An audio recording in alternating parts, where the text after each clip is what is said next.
You were drafted 99 days ago. How have you grown in that 99 days since you've been a Maverick? Wow, that's a great count. You try to learn every day. You try to win each day. Try to make sure, no matter if it's film, no matter if it's on the court, no matter if it's in the weight room, just try to improve however you can. Just 1% every day. What are some of the ways you feel you've learned the most during that period? Just being able to, how much the speed of the NBA changes the game, but also you have to slow yourself down. To be able to find the easy things, find the easy moves. Sometimes you don't have to take as many steps. Sometimes you have to take as many moves to get to a certain spot. Just being able to just try to pick the minds of the vets to try to figure out the game is definitely what I've been doing. Are there any parts of your game in particular that you've emphasized and feel have improved as you've worked at the team facility since Summer League? Definitely my touch, being able to work on my touch game, no matter if it's a right hook, a left hook, a little floater coming down the middle. Definitely working on setting screens, being able to get my teammates open, and just being able to try to be a defensive force down low to back up my teammates. What's it been like to have Tyson Chandler around as a mentor and somebody that you can talk to about things on the court, off the court, all those things, and just even hearing a lot of comparisons to somebody like that? How does that feel? He's an amazing player. He's an amazing person. He has an amazing character. I feel like he's someone that I've already learned so much from. After each play, after each little practice, one little clip, he's always there to have something to say. No matter if it's telling me what I should have done right, telling me how I can correct myself, or if I did something right. He's always been able to just tell me what I need to hear, not what I want to hear.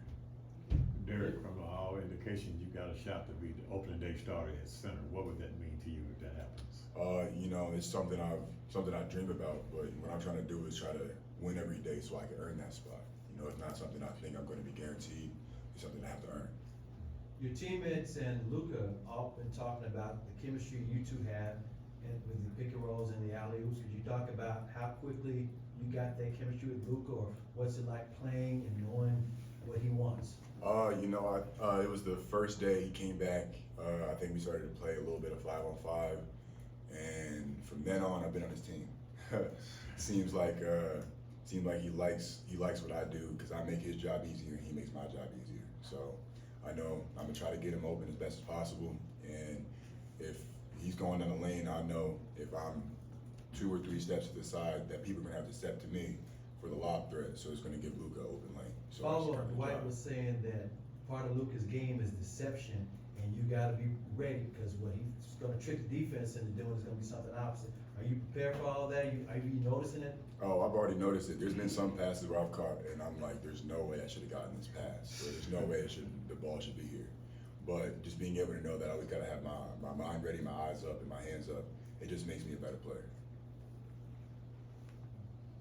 Some of your teammates have complimented your ahead of schedule, I guess you could say, for understanding the schemes and things of that nature. What has helped you to continue to comprehend the schemes? And are there any veteran teammates that have helped you in particular with that? Definitely just being able to just know that I take whatever I learned from the summer league aspect and just try to take it a step up for preseason. Being able to know that I'm trying to pick Dwight's brain, I'm picking Kai's brain, I'm picking Luka's brain to try to figure out their tempos, try to figure out what they like to do. They like to go right this certain way, and if they are going right and they do one stop, that means they're snaking. That means they're going to come back around. It's really just understanding each scheme and everybody's own characteristics of the game is something I've been trying to do. The expectations are there, the comparisons are there. Do you feel any type of pressure, Dereck, as the season begins, or will you play with the freedom of just knowing who you are and what you bring? There's always going to be pressure. You shouldn't let pressure just kind of hold you down, because if it wasn't pressure, it wouldn't be that fun. It wouldn't make the lows that low, and wouldn't make the highs high. So just being able to know that I'm gonna go in there. I know I'm not gonna do amazing off the start. I know I'm not gonna be able to be the top guy, but I'm gonna learn every day, and I'm gonna get better each game, each practice, each day, and that's gonna get me to where I need to be. Hey Dereck, Coach Kidd talked about the importance of you and Omax fitting in with Kyrie, Luka, and Grant when going through training camp. You talked about your fit with Luka. How do you feel like you fit with the big group of those 3 guys right there? I feel like me and O definitely fit in very well. I feel like we complement everybody's flashy game with our, dirty work game. We feel like me and Omax definitely handle things on the defensive end and try to make the things on the offensive end easier for our 1-2 combo. Just being able to know that since I'm getting reps in with this group and getting reps in like that, it makes me want to just focus and learn that much more. What personal goals have you set for yourself this season, Derek? I just want to be the most coachable player out there on the floor. I want to learn. I want to get better. I want to win games. I'm not going to go out there chasing an award. I'm not going to go out there chasing a title. I'm going to go out there chasing wins, and the wins is going to give me those titles. So you spent a lot of time in Dallas, getting ready for the season. What did you know about Dallas before, and maybe what have you learned about Dallas since you've been here? I ain't know nothing about Texas. I've never been to Texas till I came down here. When I first came down here, the media asked me what's my favorite type of barbecue, and I didn't even know what to say. I said steak. And so we all had that.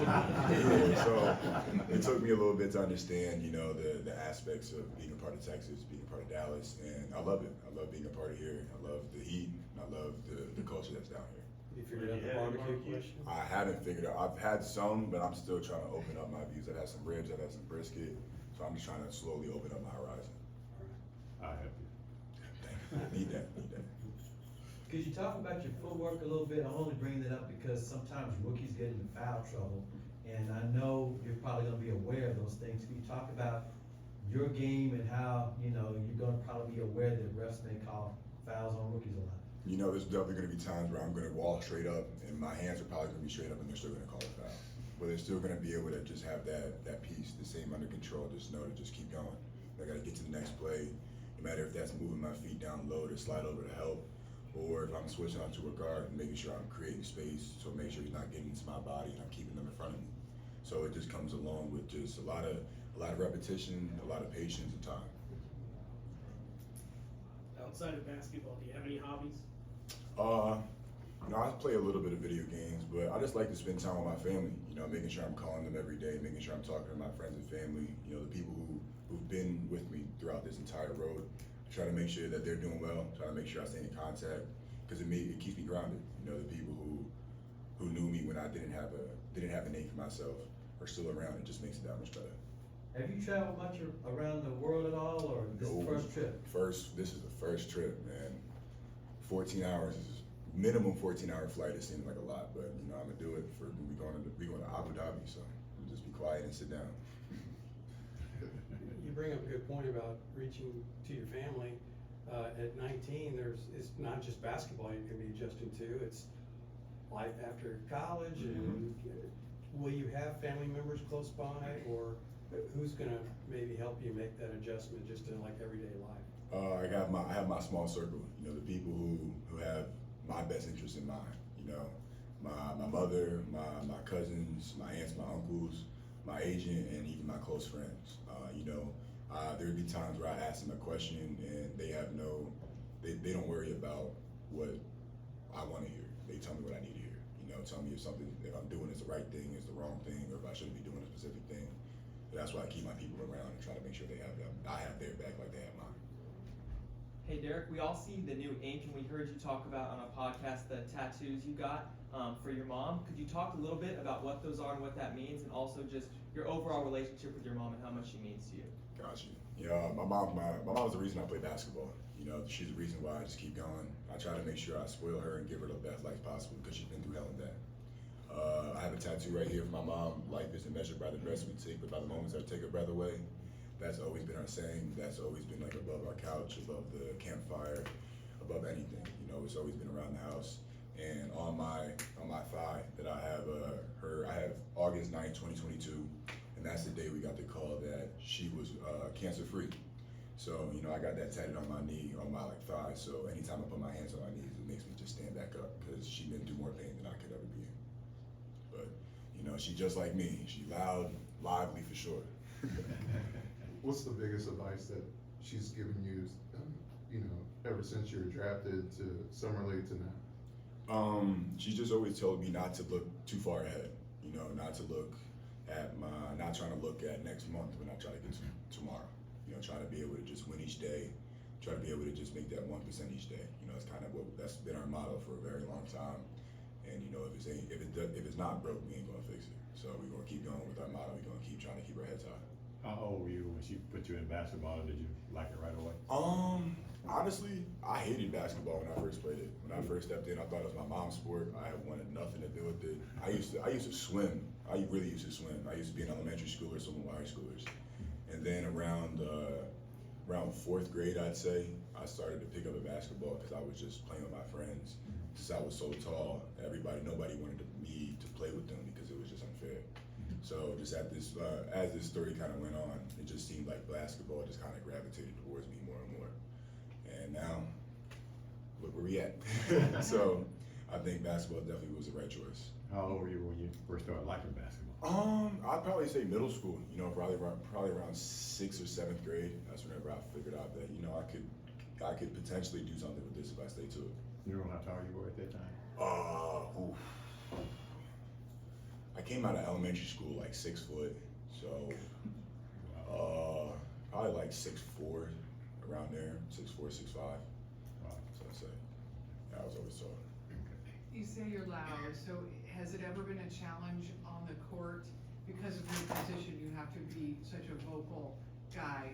Has that always come easily? And when you step on a court with all these NBA superstars, have you had any moments where you're like, get your tongue tied a little bit in those moments? For me, like I always just, it helps my head go, or helps me understand the game whenever I'm talking out loud. It kind of just helps me understand like what are the options, what kind of makes everything easier. And whenever I speak, whenever I talk, it makes my teammates know I got their back and it makes their job easier. So I know that whenever, no matter if I'm talking, saying ice, saying weak, saying switch, saying red, just being able to be loud and make sure that my teammates from the top of the key to the bottom of the key can hear me. And it's going to be hard with the packed stadium, but you guys are probably going to hear my voices whenever you're on the sideline. You're going to hear me for sure. Dereck, the weight room is a pretty important part of the developmental process for a young big man. How helpful has it been for you to not have to worry about college, but be fully focused on your development during this period after the draft? It just makes you, it makes you, that's part of being a pro. It makes you know you have to worry about your time, worry about what you eat, worry about what you're doing, and how you carry yourself. I feel like I've definitely spent a lot of time in the gym, making sure I'm gaining weight, and I'm pretty sure like I'm right around 240 consistently now. So just being able to know that I'm putting weight on and holding weight, it makes you know that the work's working. Who's your favorite player growing up? That's very hard. I like to watch AI. I like to watch Kevin Garnett and Shaq for sure. Yeah, AI was just because I'm from Philly though. Dereck, you talked about possibly starting, and then also Jason Kidd has talked about Max having heavy minutes as well. Just what does that feel to you, having a defensive-minded head coach? It just makes me know that I got to take my job as serious as possible. To make sure that if they trust me to do this, that means I have to give them a reason to. I got to make sure that I'm holding my head high. I got to make sure knowing every time I step on the floor, I got to be a defensive force to back up everybody. So that's just a mentality, and that's what's going to be a factor stepping in each game. Hey Dereck, on draft night, you and Omax, like that's my brother, y'all been going through everything together. Could you talk a little bit about you and Omax's friendship and how y'all are going through all this new stuff together? Man, we lean on each other. There's sometimes where we both confused. Sometimes we both don't know where we're going. Sometimes there's he catches me whenever I'm making sure that he's on my ass if I'm on bullshit, and I'm on his ass if he's on bullshit. Essentially, that's the easiest way to say it. But just being able to know that we try to lift each other's energy up. Each day in practice, each day while we're lifting, you're gonna hear us yelling at each other. We're gonna be making sure that we hear each other. And when we mess up on the court, we're leaning on each other. Like, yeah, you good, I got your back, making sure, don't worry about that next shot, just keep it going. But it's just being able to know that I'm not alone and he's not alone. We're both rookies going through this. We're both, many times we're out here where we're doing like media things. We're getting kicked off by the vets, but we're rookies, so we got nothing to do. We got nothing to say. So it's just kind of being able to know that we can just laugh about it with one another. Dwight Powell said that you guys have been bringing a lot of energy, or there's been a lot of energy in practice this year, the whole 9 yards, and beyond just playing, but energy on and off the court. Has that been going on all summer long since you've been here, or did you guys lift it up a little higher because of the veteran show? I feel like it's always just been some energy with the Mavs staff, either with the staff, with the players. I just feel like the energy comes from the competitiveness and then, you know, just the will to just try to win, no matter if that's a simple drill or if that's 5-on-5. And I feel like, I always felt like there was energy in the Mavs facility, but I guess there might have been a difference. But, you know, I'm an energy bringer. I'll make sure I bring energy wherever I go. I was talking to Tyson earlier this week, and he said you remind him of them. When you hear something like that, how does that make you feel? He's definitely said that up many times. I'm just grateful. You know, it's kind of funny that we're built the same. We both are tatted on the right arm, tatted on the left leg somehow. And, you know, at first I was never really familiar with Tyson's game until I really started to research, do my work, do my homework, and then I realized, I'm like, wow, like we really do play the same. We have the same demeanor, and he's 40-something. He has the same energy as me. So it's just being able to know that we kind of like reflect off of one another. You know, we always laugh and we're always smiling, but he's always the first person to tell me if I'm doing something wrong. He's always the first person to help me critique my game. So I'm just grateful to be able to have somebody like that in my position. Is there a particular matchup you're looking forward to or excited about? You know, I'm just excited to go out there and just play my first game. You know, I feel like each game in my head is a circle. You know, I'm circling each game just to know I'm playing an NBA game. Just to be able to know that I finally, my dream started, because my dream wasn't to make it to the NBA. My dream is to stay in the NBA. So that's the difference. You've talked about getting, you talked about your connection with Luka so far, but how has your connection been with Kyrie Irving now that you've been getting like those first team reps in the first couple practices? Good. I really think my chemistry with Kyrie is actually a lot farther than I thought it would be. You know, I feel like he was going to tell you exactly what he wants. He's going to tell you exactly how it's going to go, and it's going to go exactly how he said. It's kind of funny. You know, he's going to say, if they come this way on this screen, I'm going to go exactly this way. That means you do this. And it works. So it's just kind of funny just to be able to see the veterans and be able to know that their mind of basketball is not thinking 2 steps ahead, it's thinking 5 steps ahead. So they're playing chess, not checkers. Dereck, what's been the number one thing that you've learned from Kyrie? Definitely learning his timing. You know, being able to know that he could get around a defender without a doubt, like without a problem. And then once that happens, he's by his defender. Only thing that's going to stop him is if 2 people come over to help, not just one, because he has an unbelievable ability to finish. So I know exactly how I can play in my little sweet spot, knowing that if he needs a bailout, I'm right there. And if he's putting a shot up, I got to put back if he misses. Y'all good? Appreciate you. Appreciate it. Thank you, Derek. What'd you eat for dinner? What'd you eat for breakfast today? Talking to me, Nah, I'm talking to you. What'd you eat for breakfast today? I ate strawberries, a muffin with peanut butter and strawberry jam. That's a good breakfast. Appreciate you for telling me. Everyone have a good one. You too.